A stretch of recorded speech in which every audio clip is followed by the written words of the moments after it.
Here Jesus, dankie dat ons vanoggend met soveel vrymoedigheid in die teenwoordigheid kan inkom, Here. Ek dink aan Dawid se woorde wat sê, Here, wat is die mensekind dat U hom heeldag besoek, Here? Here, dankie dat U kom en ons kom ontmoet op die plek wat ons is, Here. Dankie dat U ons geneesheer is, Here. Dankie dat U verlang na persoonlike en intieme verhouding met ieder en elk van ons, Here.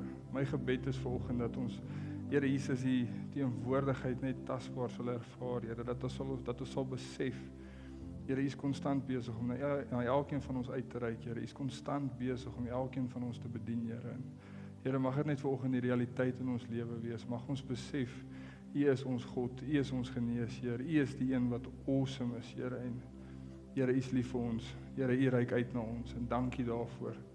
In Jesus naam. Dankie dat U U woord vir ons oopbreek. Ons eer en ons loof U. Amen. Julle kan sommer so lank julle Bybels oopmaak by Rigters 11. Want die ou waaroor ek vandag wil praat, sy naam het nogal 'n baie unieke betekenis. En ek kry hom jammer, want wie van julle het al van Gideon gehoor? Gideon, hè? Wie van julle het al van Samson gehoor? Wie van julle het al van Jefta gehoor? 1, 2, 3. Okay, almal het name opgesteek, né? Gideon is hierso, Samson is hierso. Maar tussen Gideon en Samson kry ons vir Jefta, nou in die boek van Rigters. En ons lees sy storie in Rigters 11 en in Rigters 12. Voor ek vir julle Jefta se storie kan vertel en hoekom dit so belangrik is dat ons weet wat Jefta se naam beteken en die krag daarvan in ons lewens, wil ek net vir julle 'n bietjie konteks gee oor Rigters. So Rigters dink ek nie is een van die boeke wat mense baie lees nie. Ek dink as ons hier by die Genesis baie interessant, Exodus is great, Levitikus is baie vervelig, Deuteronomium is 'n herhaling van Exodus en dan verstaan jy nie wat aangaan nie. En dan kom jy by Numeri en dan sê jy soos dis ook 'n lekker boek, al gebeur dan hier en daar iets. En dan kom jy by Rigters en dan sê jy soos, Here, dis wreed, né? Wie van julle het al die boek gelees? Dis wreed. Jy vra jouself 3/4 van die tyd, is hierdie in die Bybel? Is hierdie reg in die Bybel? Is hierdie storie opgeteken? OK. Nou, daar's 'n baie spesifieke rede vir dit. As jy die boek van Rigters lees, die mees bekendste frase vind jy aan die einde van die boek. En jy vind hom deur die boek ook in sekere hoofstukke, maar die mees bekendste frase is aan die agterkant. En dit sê in daai dae het Israel geen koning gehad nie, en elkeen het gedoen wat goed was in sy oë. Nou kyk net gou om jou, dan vra jy jouself die vraag, wat se tipe gemeenskap sou hierdie gewees het as elkeen gedoen het wat goed was in sy oë? Dink net gou by jouself, wat sou jy al aan jou man of jou vrou gedoen het as jy moes gedoen het wat goed was in jou oë? Wie van hulle sou al uitgesit het? En ek praat nie van by die huis uitsit nie, ek praat van uitsit. Eerlik met onsself wees. Die Here is ons standaard vir alle moraliteit. Dis hoekom ons dit nie doen nie. Is ek reg? Ons kyk na hom en ons vind wat goed en reg is by hom. Ons vind wat goed en reg is binne in sy woord. Dis ons standaard van lewe. Dit is die maatstaaf waarby ons onsself bepaal. Dis die Here en sy woord. Dit is wat vir ons goed en reg bepaal en dit is hoekom ons daarvolgens so belangrik is dat ons daarvolgens moet lewe. Maar daar's geen koning nie. Israel doen wat goed is in hulle eie oë. En dan kry ons nog 'n interessante fase. Omdat elkeen doen wat goed is in hulle eie oë, dan kry ons nog 'n fase in die boek en jy kry hom oral. Hy herhaal homself die hele tyd. Hulle het gedoen wat verkeerd was in die oë van die Here. Nogal interessant, né? Elkeen doen wat goed is in sy eie oë en dan doen hulle wat verkeerd is in die oë van die Here. Die twee loop hand aan hand. Dis hoekom ons nie op ons eie paadjies moet invaar nie. Dis hoekom ons nie moet doen nie. Dis 'n baie goddelike waarskuwing in die boek. En Israel bevind hulle self die hele tyd in 'n siklus. Ons het vir Moses gehad, die groot profeet wat opgestaan het, hy die volk uit Egipte uitgelei, hy lei hulle deur die woestyn, hy gee oor aan Joshua. Joshua begin saam met God die land in te neem. Want God sê, ek sal die volke voor julle verdrywe. En dan, wat sê hy? Julle moet die volke voor julle verdrywe. Is dit teenstrydig? Dit is nie teenstrydig nie. Ons God se God van verhouding. Ons God se God wat saam met die mensdom werk. En hy bring sy kant en hy verwag van die Israeliete om in gehoorsaamheid te stap en die volke uit te dryf. En ons sien hoe dit begin gebeur in Joshua. En ons sien die oorwinnings. Ons ken Jerigo. Ons weet hulle het by Ai verloor, maar hulle het weer oorwinning gehaal. Ons weet waar hulle in die dal waar die son stil gestaan het en hulle besig is om hierdie volke te verdryf. Ons ken daai storie, is 'n mooi storie, né? Joshua is 'n groot karakter. Ons sien wat gebeur. Joshua is so groot heenwysing na Jesus en die oorwinning wat hy behaal. Maar die Israeliete kom en Joshua sterf af. Maar voor hy sterf, rig hy 'n waarskuwing aan hulle. Jy weet, ons almal het al gehoor, ek en my huis sal die Here dien. Julle het dit al gehoor. Die konteks waarin Joshua dit sê, is hy maak eintlik 'n beroep op die volk. Hou aan om die volke te verdrywe. Toe hulle in die land ingekom het, was daar 7 volke wat hulle moes verdrywe het, 7 mensdom, 7 mensestamme, kom ons sê maar so. En as ons in Rigters kom, is daar 4 oor. Né? Daar's 4 oor. En hy doen 'n beroep op hulle voor hy sterf en hy sê asseblief hou aan. Kies vandag God. Moenie die afgode kies nie. Moenie gelykvormig raak aan die volke om julle nie. En dis wat die Here vir hulle opdrag gegee het om te doen. En hy herinner hulle daaraan. En Moses het hulle ook herinner daaraan. 2 keer. En Joshua herinner hulle. En dit moet so deel wees van hulle wese. Maar wat doen hulle nadat Joshua afsterf? Elkeen doen wat goed was in sy eie oë. Die volk keer terug na 'n plek van losbandigheid toe. Die volk voel verlore sonder 'n leier om na te kyk. En wat doen hulle? Ek gaan hierdie rigting en jy gaan hierdie rigting en ek gaan hierdie afgod aanbid en ek gaan hierdie snaakse rituele begin doen en ek gaan by hierdie heilige boomstam gaan bid en ek gaan op hierdie hoogte gaan bid. En waarmee sit ons? Chaos. Chaos. Dis chaos in Israel. En hulle is so vermeng met die volke om hulle, die Here kry niks met hulle uitgerig nie. Die Here kry nie sy doel volbring nie. En dit is dat hulle die beloofde land moet inneem. En dan rig die Here elke keer in hierdie verhaal, want hierdie is 'n siklus wat homself herhaal, dan rig hy 'n rigter op, in Engels 'n judge, wat die volk moreel, siviel en militêr moes lei. Dit was sy funksie gewees. Hy moet die volk verlos, hy moes 'n militêre leier kon wees, want hoorie, jy gaan nie net vir die volke sê, julle asseblief verlaat die land nie, dis nie hoe dit gaan werk nie. En tweedens, hulle is in soveel moeilikheid by die volke. Hulle moet met 'n kragtige hand verlos word. Dan moes hy hulle siviel gelei het, jy weet, alledaagse reëls in die omgewing en in die gemeenskap, en moreel, waarna keer ons terug? Wat is ons maatstaf van lewe? En ons sien amazing verhale, en julle hoef nie daartoe te blaai nie, ek wil gou vir julle lees. In Hebreërs 11 sien ons die geloofshelde, né? Is ek reg? En ek wil net vir julle lees in wat se geselskap is Jefta. So hoor gaan wat se geselskap is hy. So hy's in Abraham se geselskap, hy's in Noag se geselskap, hy's in Moses, Isak, Jakob, Josef, groot name, né? Hy's in hulle se geselskap. Maar hy sê 'n baie interessante ding. Die Hebreërs skrywer sê in vers 32, hy verduidelik 'n klein porsie van elkeen se storie en hoe belangrik dit is vir die geloof. En hy sê in vers 32, en wat sal ek nog meer sê? Want die tyd sal my ontbreek as ek van Gideon, Barak, Samson, Jefta, Dawid, Samuel en die profete sou verhaal. OK, so Jefta word as 'n geloofsheld beskou. En ons kan baie in sy storie leer. So jy het nou agtergrond oor Rigters, kom ons gaan na Rigters 11 toe. Kyk ons wat leer ons uit sy storie uit. Kom ons begin lees aan vers 1. So Rigters 11 vers 1. En Jefta, die Gileadiet, was 'n dapper held, maar hy was die seun van 'n hoer. En Gilead was die vader van Jefta. Wow, hou dit in jou agterkop, hoor julle, né?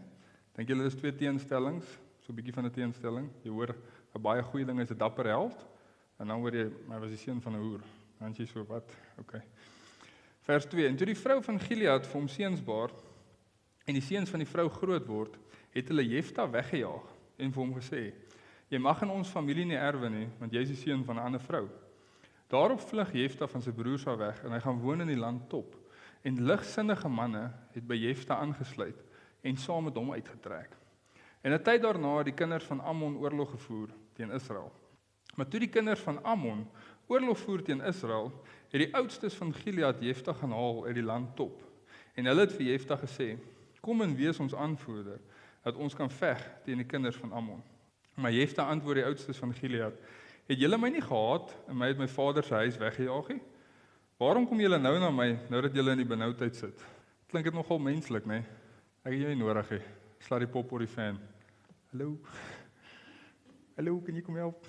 Klink baie menslik. Daarop antwoord Jefta die oudstes van Gilead. Toe sê die oudstes van Gilead vir Jefta, daarom kom ons nou na jou toe terug, dat jy met ons kan saamtrek en teen die kinders van Ammon veg, en dat jy ons hoof kan wees oor al die inwoners van Gilead. Daarop antwoord Jefta die oudstes van Gilead, as julle my laat terugkom om teen die kinders van Ammon te veg, en ek die Here en die Here hulle aan my oorgee, dan moet ek julle hoof word. Toe sê die oudstes van Gilead vir Jefta, die Here sal hoorder wees tussen ons. Waarlik soos jy gesê het, so sal ons doen. Ek wil nie die hele storie lees nie, kom ons spring daar na vers 30 toe. Kom ons lees van vers 29 af. Spring ons na vers 29 toe. Toe het die gees van die Here op Jefta gekom, en hy het oorgetrek na Gilead en Manasse, en verder deur na Mispe in Gilead, en na Mispe in Gilead het hy deurgetrek na die kinders van Ammon. En Jefta het aan die Here 'n gelofte gedoen en gesê, as u werklik die kinders van Ammon in my hand gee, dan sal wat uitkom, wat uit die deure van my huis uitkom en my tegemoet, as ek in vrede terugkom van die kinders van Ammon, aan die Here behoort, en ek sal dit as 'n brandoffer bring. Daarop het Jefta deurgetrek na die kinders van Ammon, om teen hulle te veg, en die Here het hulle in sy hand gegee. OK. Jefta word gebore, seun van 'n hoer, so, buiteegtelike verhouding, is ek reg, né? En hy word groot tussen sy ander boeties en sissies, want dit lyk my hulle deel 'n pa, en hulle sê vir hom, gaan, jy hoort hier nie, die familie sê vir hom, gaan, jy hoort hier nie. Maar dit is snaaks, dat die storie begin deur te sê, Jefta is 'n dapper held. En wat sien ons nog? In sy gaan na die land van Top, waar hy uitgejaag is, begin hy mense vergader, né? So ons het 'n dapper held, ons het 'n ou wat leiereienskappe het, is ek reg? Hoe versamel jy mense as jy nie 'n leader of men is nie? Wie gaan na jou kyk? Wie gaan hom volg? Hoekom volg hulle hom? Hy het 'n salwing op sy lewe. Hy het 'n salwing om 'n leier te wees. 'n Dapper held glo ek het hy bewys dat hy dalk al in vorige gevegte nie een voet terug gestaan het nie. En dat hy dalk al mense gelei het na oorwinnings toe. Dis Jefta, maar hy jaag hom weg, want hulle het hom nie nodig nou nie. Maar nou breek al oorlog uit met Ammon. Want Israel probeer die hele tyd in vrede wees met die volke om hulle. Nou gebeur daar ietsie wat die vrede versteur. Oorlog. En nou besef hulle wat? Ja, ek's in die moeilikheid. Wat gaan ons hierso doen? Het ons nie 'n ou hier tussen ons weggejaag nie? Het ons nie 'n ou hier tussen ons geen ag opgegee nie? Sy naam was Jefta. Waar is hy? Dink julle ons moet hom gaan haal nie? Hulle trek uit en hulle gaan haal hom en hulle bring hom terug. En hy vra 'n baie geldige vraag. Hy vra, hoekom nou? Hy sê julle het niks met my te doen gehad het nie. En nou? Nou het julle my nodig. Nou roep julle my maar weer in. Nou is ek weer goed genoeg vir julle. En hulle sê vir hom, jy kan die hoof oor ons word. En hy sê, dis reg. As ek julle tot oorwinning lei, dan gaan ek die hoof oor julle word. En hulle lei hulle tot oorwinning oor Ammon. As jy die storie lees, sal jy sien, daar's 4 of 5 verskillende konings, en daar's 'n onderhandeling. Op die einde van die dag trek hulle uit in oorlog.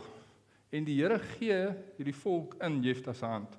En Jefta lei hulle tot oorwinning. En Jefta, ek wil dit sê, is nie meer die seun van die hoer nie. Wat is hy nou? Hy's nou weer die dapper held en die leier wat hy gesalf was deur God om te wees. Want dis nogal iets wat amazing is oor die storie van Jefta. Weet julle wat beteken die naam Jefta? Dit beteken God opens the womb. God opens the womb. A woman has a womb to bring forth children. God is the one that opens the womb. Laat dit gou by julle insink. En dan dink julle gou oor wat aan hom gesê is. Wat dink julle kan julle vir hom sê? Wat dink julle het hulle vir hom gesê toe hom weggejaag het? Jefta is buiteegtelik. Jefta, jy hoort nie in hierdie huis nie. Jefta, jy hoort nie in hierdie volk nie. Jy is uit sonde gebore. Daar gaan jy. Wat dink jy het hulle oor hom gespreek? Hoe dink julle was sy dag tot dag lewe in daai omstandighede? Vra jouself die vraag. Maar in hierdie alles, wat ook al die mense sê, het God vir Jefta 'n plan, 'n doel, 'n purpose. God het geweet wie Jefta is. God het geweet hoe hy vir Jefta aan mekaar geweef in die moederskoot. God het geweet wat is sy doel met Jefta as 'n rigter en hoe hy hom gaan oprig om bevryding vir sy mense te bring. Ongeag wat oor hom gespreek is, ongeag, God gaan vir Jefta oprig en hom gebruik. Die gees van die Here kom op die seun van die hoer. Ons dink mos nie dit mag gebeur nie. Gees van die Here kom en hy behaal 'n groot oorwinning in sy volk. 'n Groot oorwinning. En die Here word geglorify en die Here word erken as die God onder hierdie nasies wat 'n groot oorwinning vir sy volk behaal. Deur hierdie man te gebruik wat onwaardig is in die oë van almal. Deur hierdie man te gebruik wat maar net gebly het waar hy moes gebly het. Bly maar een kant. Nou vra hulle, waartoe gaan ek met hierdie? Nou, hier is waartoe ek gaan. Ek glo, alle lewe kom van God af. Wie van julle glo dit? Glo julle dit? Dis wat die mensdom waarde gee. Ons is in die beeld en in die gelykenis van God geskape, en dis hoekom ons die kroon van die skepping is. En alle lewe kom vanuit hom uit. Alle lewe. Hy is die oorsprong daarvan. En as ek my Bybel reg verstaan, het God 'n plan met alle mense se lewens. Want hy het vir hulle goeie werke voorberei voor die grondlegging van die aarde. Hy het ons uitverkies in Christus Jesus voor die grondlegging van die aarde tot goeie werke.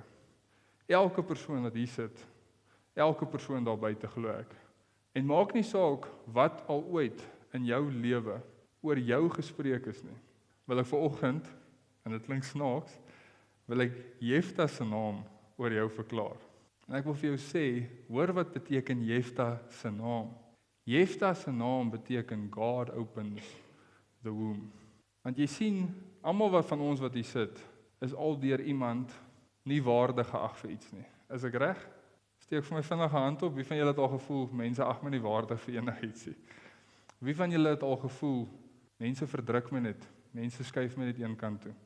Van wat se belang is ek? En mense weet oor die algemeen, wat is ons afkoms? Wat is ons omstandighede? Waar het jy gebore? Wat se familie het jy groot geword? Hoe het julle finansies gelyk? En dis mos die goed waaroor ons mekaar oordeel en ag gee, is oor hierdie tipe van dinge. Is ek reg as ek dit sê? Of is dit net ek wat dit doen? Doen julle dit ook? Is julle ook skuldig daaraan? Prys die Here, ek's nie alleen nie. Maar dis wat ons doen. Ons roep goed oor mekaar uit. Ons verdruk mense, ons skuif mense een kant toe. Want waarop kan ons fokus? Waarop hulle gefokus het? Die fout. Jefta het 'n buiteegtelike verhouding gebore en alwaarop die volk kan fokus. En hulle het onder die wet gelewe, ek verstaan dit. Maar hoor die konteks waarin ek hierdie wil sê. Alwaarop die volk kan fokus, was die fout. Hulle kon nie vir Jefta sien vir die potensiaal wat binne in hom was nie. Hulle kon nie vir Jefta sien vir die goud wat in hom opgelê is nie. Hulle kon nie vir Jefta sien vir die salwing wat oor sy lewe is nie. Hulle kon nie vir Jefta sien vir die doel wat God met hom gehad het nie. En ek glo ons almal voel partykeer so. Ek glo ons almal het al so gevoel. En ons 'n storie in die Bybel, Jefta, wat vir ons herinner, God opens the womb. God is the one who opens the womb. As mense net jou foute raak sien, is dit great. Want ek wil vanoggend vir julle sê, God sien jou goud raak. Hy sien jou potensiaal raak. Hy weet waarvoor het hy jou bestem. En ons 'n ander naam, in Handelinge 4 vers 12 sê, daar's net een naam onder die son, waardeur die mensdom gered kan word. Een naam, en sy naam is Jesus Christus. En ek wil die naam van Jesus ook oor jou verklaar. Want my Bybel sê, as enige iemand in Christus Jesus is hulle 'n nuwe skepsel, en die ou dinge het verbygegaan. Dis 2 Korintiërs 5:17, weet julle wat sê vers 16? En daarom ag ons niemand meer na die vlees nie. Ons is gefokus op die vleeslike dinge. Ons is gefokus op die foute. God is gefokus op die bloed wat vir my en jou gestort is, en die potensiaal en die goud wat in jou opgesluit is. Dis waarop sy fokus is. Sal julle vir Jefta en vir Jesus onthou? Onthou dit 'n bietjie. Sê vir jouself weer, as iemand jou foute uitwys, net 'n koppietjie, net mag dit nie agteraf gaan in jou kop. Ek onthou Jefta se storie. Mag as mense jou onwaardig ag, mag dit nie agteraf gaan. Ek onthou Jefta se storie. Ek onthou hoe God, die kind van 'n hoer, 'n dapper held, verklaar en 'n leier vir sy volk gemaak. Want Jesus het kom sterf aan die kruis vir my en jou om ons nuwe skepsels te maak, dat ons bruikbaar kan wees in die koninkryk van God. Want ek het nou vir julle vertel hoe in Rigters hulle veronderstel was om die beloofde land in te neem, die volke te verdrywe. Ek en jy is veronderstel om God se koninkryk in beslag te neem, in samewerking met hom. En dis baie belangrik, en dis hoekom ek ook aan daai verse geraak het. As ons hierdie ding doen, as ons hierdie ding verstaan, as ons hierdie ding wil aangryp, Here, dankie dat jy my potensiaal sien. Here, dankie dat jy die goud in my sien. Here, dankie dat jy 'n plan met my het. Dankie dat ek nie is wat mense oor my sê en wat hulle verklaar nie, maar ek is wat jy oor my sê en wat jy oor my verklaar. Is daar nog steeds die verantwoordelikheid om nie te doen wat reg is in jou eie oë nie? Want in daai dae het Israel geen koning gehad nie, maar vandag is daar 'n koning. En die een wat jou waardig maak aan die kruis is ook die een wat oor jou regeer. En ons moet in samewerking met hom wees. Want as ons doen wat reg is in sy oë, dan neem ons hierdie koninkryk in beslag. Dan verdryf ons die afgode uit ons lewe uit. Dan verdryf ons die negativiteit uit ons lewe uit. Dan kom ons op 'n plek wat ons sê, Here, dankie vir u koninkryk. Here, dankie vir hierdie land waarin ons kan lewe. Here, dankie vir u voorsiening. Here, dankie vir u oorvloed. Dankie dat ons u mag ken. Dankie vir u genade. Dankie vir u oorwinning. Dankie daarvoor, Here. Dankie. En dis 'n korterige boodskap, ek weet. Maar ek wil nie baie sê nie, want ek wil hê dit moet huis slaan by jou. Jefta beteken God opens the womb. Jesus beteken die een wat sy volk se sondes verlos het. Christus beteken die gesalfde koning. Name het betekenis. En as jy volgende dalk sit en jy sê, "Jesus, maar daar's nie oor my naam gebid en gevas voordat ek 'n naam gekry het nie." En daai tipe van ding, jy moenie daaroor stres nie. Moenie daaroor stres nie. Dit gaan nie daaroor nie. Dit gaan oor wat God binne in jou sien. Dit gaan oor die potensiaal wat hy in jou ingeweef het. Dit gaan oor hoe hy jou wil gebruik. Dit gaan oor die waarde wat aan jou geheg is deur die bloed van die lam en deur sy woord. Dis waaroor dit gaan. En ek wil 'n bedieningsgeleentheid hier uitskep. Ek wil in die algemeen vir ons almal bid. Maar hier's tannies, ek sien hulle sommer hierso. En daar's nog 'n tannie en hier's ooms wat al met baie mense gewerk het en ek wil asseblief julle hulp vra rondom hierdie goed. As iets al ooit oor jou gespreek is en dit kom by jou op. Nou, as jy al ooit verdryf gevoel het en dit het gebly en dit het by jou bly staan en dit bepaal nou nog die rigting waar jy in jou lewe gaan en jy voel net nie jy kom by 'n plek waar jy in 'n ander rigting kan beweeg nie. Hierdie ding hou jou terug, hierdie woorde wat oor jou gespreek is hou jou terug. Die manier hoe jy hanteer is, kom jy net nie vry van nie. Ek wil asseblief vra, ek wil niemand ontbloot nie. As die diens klaar is en die wat gaan koffie drink, gaan drink koffie. Asseblief kom na vore. Hier's mense wat saam met jou wil bid. Hier's mense wat saam met jou die waarheid oor jou lewe wil verklaar. Hier's mense wat saam met jou die naam van Jefta wil uitroep. Want dis wat ons uit sy storie uit moet vat. En ons sien dit in soveel prominente Bybelkarakters. Soveel. Saulus word Paulus. Die vervolger van die kerk kry 'n openbaring van Jesus en hy ontvang die evangelie by Jesus en wat sê hy? Hy het my van my moederskoot af gekies om die uitverkore werktuig te wees vir die evangelie aan die heidene. Die ou wat die evangelie vervolg is van die moederskoot af gekies om eintlik, en dis my opinie. Ek glo dis hoekom Paulus sê, ek is die grootste van alle sondaars, deel daarvan. Want hy is een van die wat die verste weg van sy roeping afgelewe het. Maar toe hy Jesus ontdek, toe kom hy en hy sê, "Wow, nou tref ek die merk, ek weet waarvoor is ek geskape." Petrus, kom agter my, Satan, sê Jesus vir hom op 'n stadium. Maar Petrus is ook die rots waarop die kerk gebou is. Moses, jy kan nie eers praat nie. In Handelinge 7 sê dit, Moses was vaardig in woorde. Wie van julle het dit geweet? Wie se opinie is Handelinge 7? God se opinie. Wie se opinie is die ander opinie? Nou wil sê, mense se opinie. Die Here sal vir Moses, hy sê self, Here, maar ek sukkel om te praat. Jammer. Dis nie wat die Here in Moses gesien het nie. Hy sien die goud en die potensiaal in hom raak. Ek dink hier daar is al ooit 'n beter toespraak in die geskiedenis van die mensdom gewees as jy die einde van Deuteronomium lees. Dink iemand het al ooit die mense so toegespreek? Petrus kom seker gou daar in Handelinge 2. Maar gaan lees die einde van Deuteronomium en hoor hoe Moses met daai mense praat en sien dit en beleef dit. Dan vra jy vir jouself, is daai man regtig, kan hy regtig nie praat nie? Kan hy regtig nie praat nie? Vra jouself daai vraag. Abraham, stokoud. Dis al wat die mense na hom sou sê as hulle hom gesien het. Here, hierdie man is te oud. Jy wil deur hom 'n nasie begin vir jouself. 'n Ewige verbond. Deur hierdie ou. Wat sê die Here? Wat is die potensiaal wat die Here sien? Dis die verhaal van Jefta. Ek wil julle sê asseblief, kom ons kom op 'n plek, maak jou hart oop. Vra vir die Here om jou hart oop te maak. Ek wil vir ons 'n algemene gebed doen, maar ek vra ook, as jy die vrymoedigheid, as jy voel die Here praat met jou, as jy die Heilige Gees in jou hart beleef, en hy wys vir jou iets uit, hy het deur die loop van die preek vir jou iets uitgewys. Asseblief, aan die einde van die diens, kom na vore, dat ons saam met julle kan bid. Here Jesus, dankie vir u woord, Here. Here, u woord sê vir ons dat alles wat van tevore aan ons geskrywe is daar vir ons, dat ons bemoediging en hoop kan vind binne in dit, Here.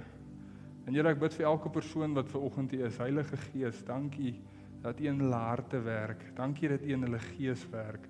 Dankie dat u in hulle wese werk, Here. En Here, ek bid vanoggend waar ons almal al soveel negativiteit oor ons lewens gespreek is. Waar daar soveel woorde van haat oor ons uitgegaan het, Here. Here, waar daar woorde is wat uit jaloesie gebore is, wat mense oor ons gespreek het. Here, waar daar selfs mense in onkunde woorde gespreek het oor ons wat seer gemaak het, wat letsels gelos het, Here. Here, waar mense ons verdryf het, waar ons gevoel het ons hoort nie, ons het nie 'n plek nie. Here, dankie dat ons altyd 'n plek in U liggaam het.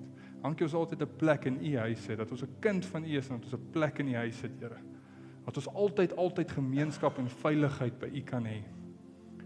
Maar Here, ek bid spesifiek vir oggend, maar ons tussen mense voel ons hoort nie, ons het nie 'n plek nie.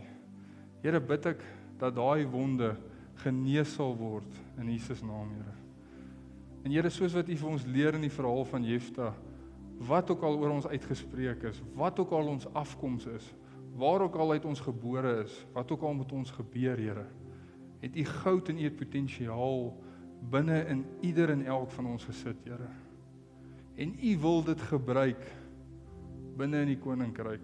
En Here, ek bid oor elke persoon hier vanoggend, Here, dat hulle regverdig is aan die kruis deur die bloed van die Seun, en dat dit is wat hulle waarde bepaal, Here. Dat dit hulle identiteit is, 'n nuwe skepsel in Christus Jesus. Here, ek bid dat daar genesing sal kom waar genesing moet kom. Here, ek bid dat daar bevryding moet kom, dat daar bevryding sal kom, Here. Here, ek bid dat hierdie goed gebreek sal word in mense se lewens vanoggend. En ons verklaar dit gebroke in Jesus naam. Here, dankie dat die woord sê dat U die jokke en die jukke en die stroppe van ons wil afhaal. Dat U die laste van ons wil afhaal, want U las is lig en die juk is sag, Here. Dankie dat U woord sê dat die wat moeg en bemoeisaam is, moet by U kom sit, want U is sag, U is rustig, U is nederig en sagmoedig van gees, Here. Dankie daarvoor. Ek bid dat mense vanoggend 'n aanraking met U sal hê, Heilige Gees. Ek bid dat U mense sal bedien waar hulle nou is. Here, dankie dat ons nie is wat die wêreld sê ons is nie. Dankie dat ons is wat U sê ons is. En ek verklaar dit vanoggend oor elkeen wat hier sit in Jesus naam, Here. Dankie vir vryheid en genesing in Jesus naam. Ons verklaar Jehovah Rapha, die God wat genees, oor elke persoon hier vanoggend. Dankie vir U goedheid, dankie vir U getrouheid. Dankie vir U liefde, dankie dat U so na ons uitreik en Here, dankie dat U die waarheid oor ons, elkeen vir ons wil kom openbaar. Here, dankie dat ons mag groei in ons verhouding met U. Here, ek bid vir intimiteit met U, vir elke persoon hier vandag. Ek bid vir 'n verdieping van openbaring en dankie net dat ons U mag ken. In Jesus naam. Amen.